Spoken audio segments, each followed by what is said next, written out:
Perkenalkan, nama saya Raka Aditya Wardana, NIM 13122000025. Halo, nama saya Penyumbang Muka Sakti dengan NIM 13122000030. Nama saya Sekar Gita Paramesti dengan MBA 1312200000269.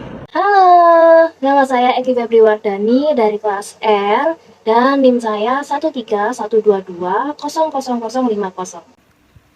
Halo, perkenalkan nama saya Valentina Lorenza dengan nomor induk mahasiswa 13122000051.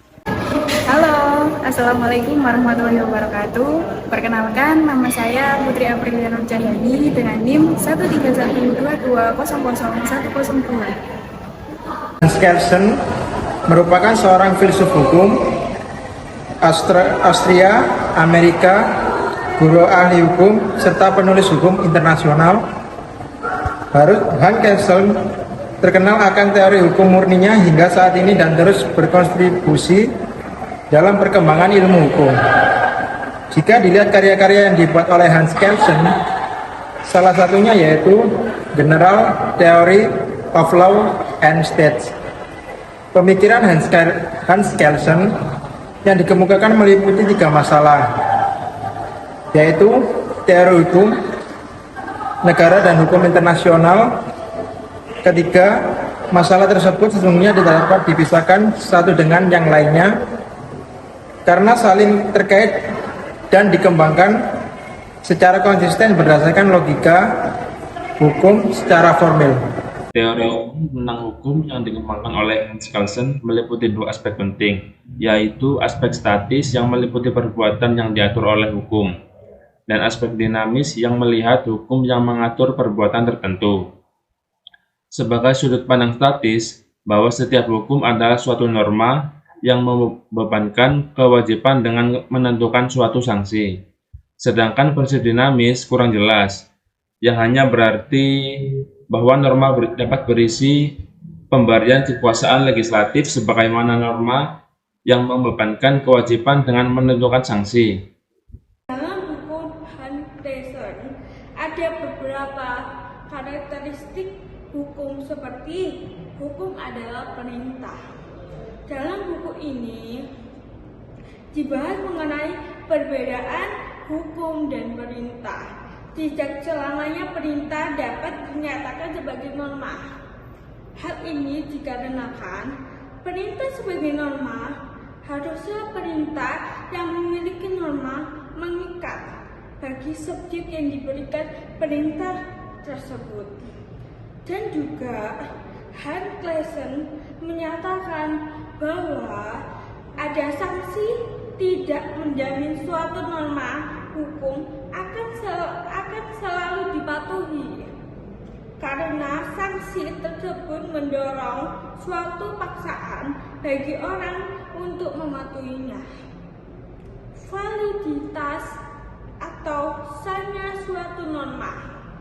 Dalam buku Hans Kelsen dibahas mengenai norma yang sah atau valid, yaitu norma yang mengikat sehingga seseorang bertindak sesuai dengan norma hukum dengan adanya keharusan yang telah ditentukan, walaupun pada kenyataannya terdapat beberapa orang.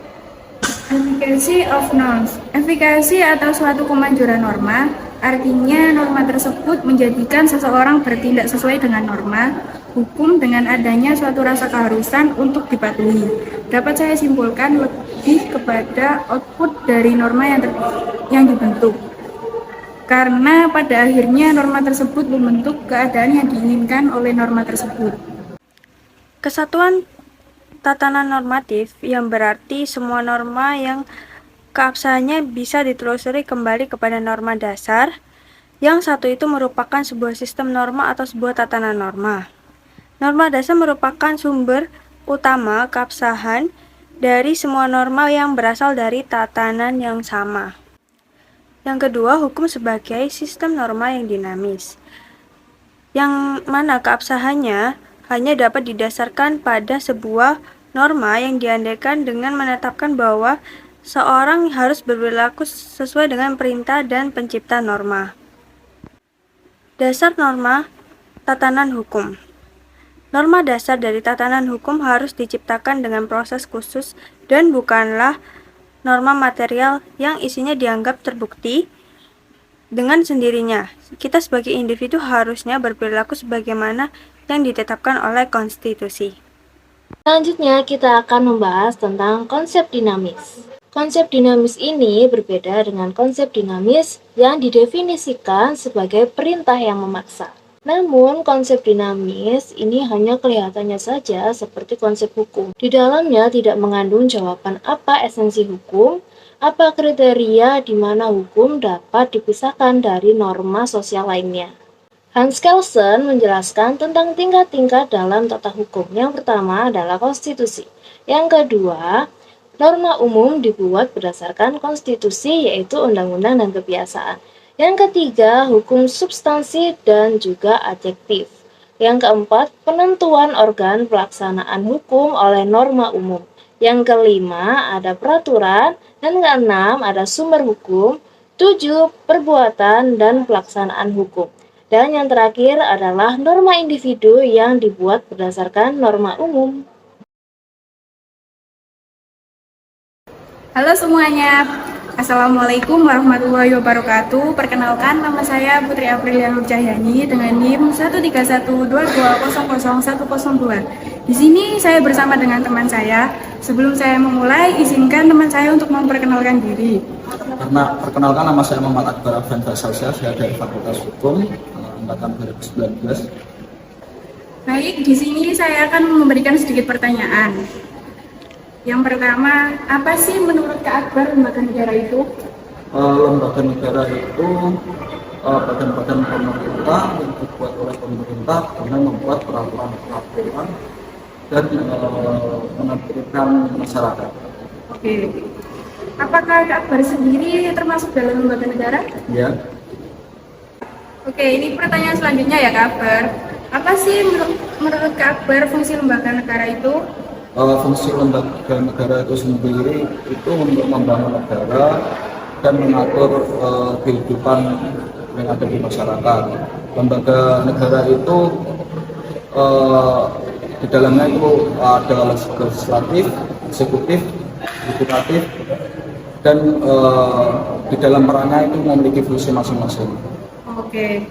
Nah, apakah seseorang dapat dikatakan lembaga hukum? Saya pernah membaca, menurut Hans Kelsen, yaitu siapa saja yang menjalankan fungsi yang ditunjukkan oleh suatu kata hukum adalah suatu organ atau lembaga negara.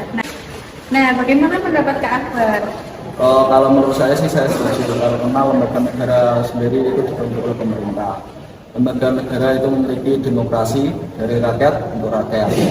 Dan lembaga negara itu tidak beranggota satu, karena kalau hanya beranggota satu itu tidak bisa disebut sebagai lembaga negara.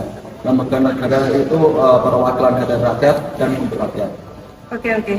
Terima kasih ya Kak Akbar. Nah, jadi gitu teman-teman pendapat dari Kak Akbar tentang lembaga negara menurut Hans Kelsen. Makasih ya Kak Akbar sudah meluangkan waktunya untuk diwawancarai. Sekian dari saya. Wassalamualaikum warahmatullahi wabarakatuh.